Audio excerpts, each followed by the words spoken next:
to be educated, but I'm so frustrated. Hello to my loneliness. I guess that ignorance is bliss. Take me back to before I knew. Rewind, take it out of cue.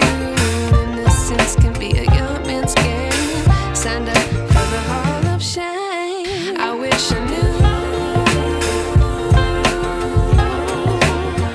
how much I miss not knowing.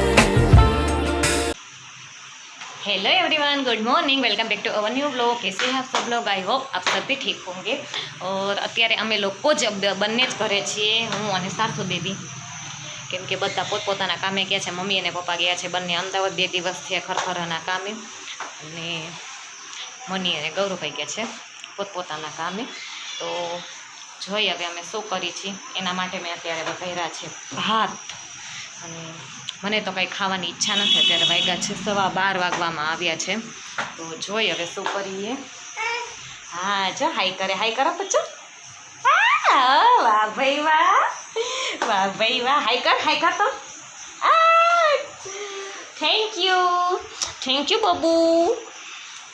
અને આ બચ્ચું આજે એટલું તોફાન કરે છે, મારો mobile લઈને મને મોબાઈલમાં લોક મારવા દે અને ગમે એને ફોન લગાવી દે છે। 2 થી 3 વાર તો અત્યારે એને મનીને ફોન લગાવી દીધો છે, અને બીજા 2-3 જણાને અલગ અલગ જગ્યાએ ફોન લગાવ્યો છે।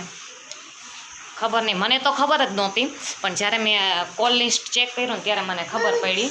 જો અને ના છૂટકે મારે એને પછી હિંચકામાં બેસાડવો પડ્યો। આજે મને ખબર પડી કે મા બાપ વગરની છોકરાને મોટા કરવાની એ બહુ જ હાર્ડ છે, કેમ કે 2 દિવસ થયા। કાલ તો હેન્ડલ થઈ ગયું હતું, મની ઘરે હતા એટલે, પણ આજે મારાથી જરીકે હેન્ડલ નથી થતું। અને એને 9:30 સોવડાવ્યો તો 11 વાગે તો ઉઠી ગયો, ત્યાં મારે કામ પૂરું થયું ત્યાં। પછી એને સાચવું છું, એ ભાઈને બહાર જવો છે, તડકાના આટા મારવા છે, પછી એને હિંચકામાં બેસાડી મેં અત્યારે રસોઈ કરાવી છે।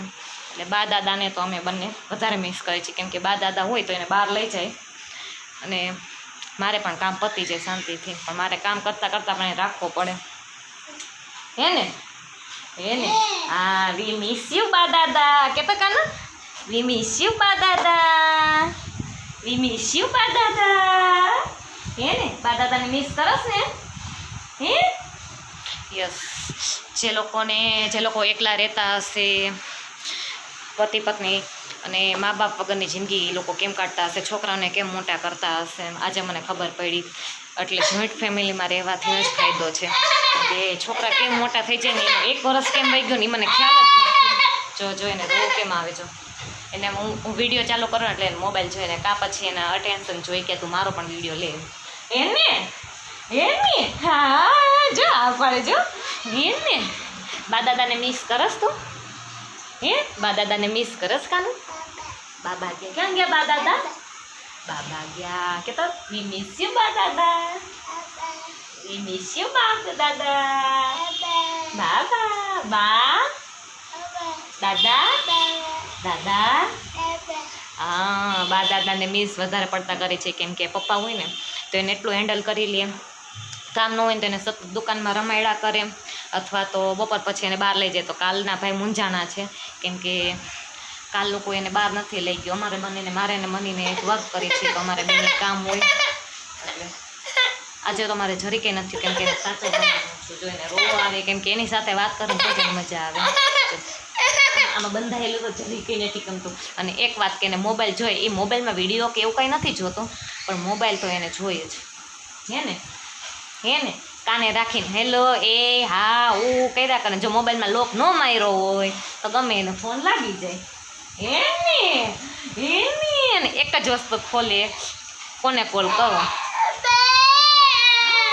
બાબાઈ કહી દે।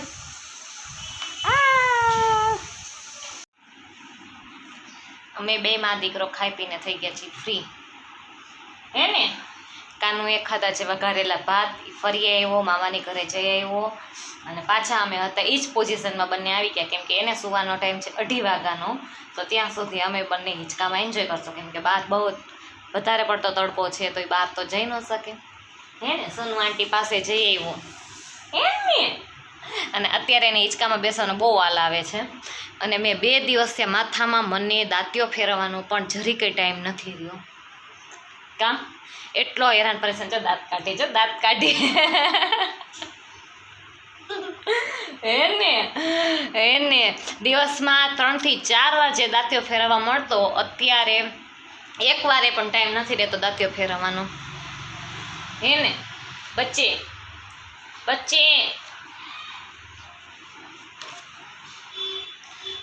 એટલે જે અત્યારે મમ્મી બનવાના છે અથવા તો ફ્યુચર વિચારી રહ્યા છે તે એલર્ટ થઈ જાય અત્યારથી જ. કાકાનું જો નીંદી આવે છે. જો હું એને અત્યારમાં 1:45 થયા છે, અત્યારે સોડાવી દઉં ને તો 4:45 અથવા 3:30 ન થાય ત્યાં ઉઠી જાય. એના કરતાં અત્યારે થોડીક વાર રમાડું તો નિરાતે 4:30-5 ઉઠી શકે.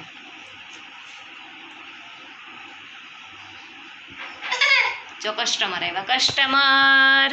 Same, I don't really wanna hurt you, but I can't control the pain. If you're sticking by my side, maybe we could be okay. Okay, maybe you could be the change I need today. I promise that I've never felt this way. I really hope that you will choose to stay through all the pain. I know you told your friend you're not okay.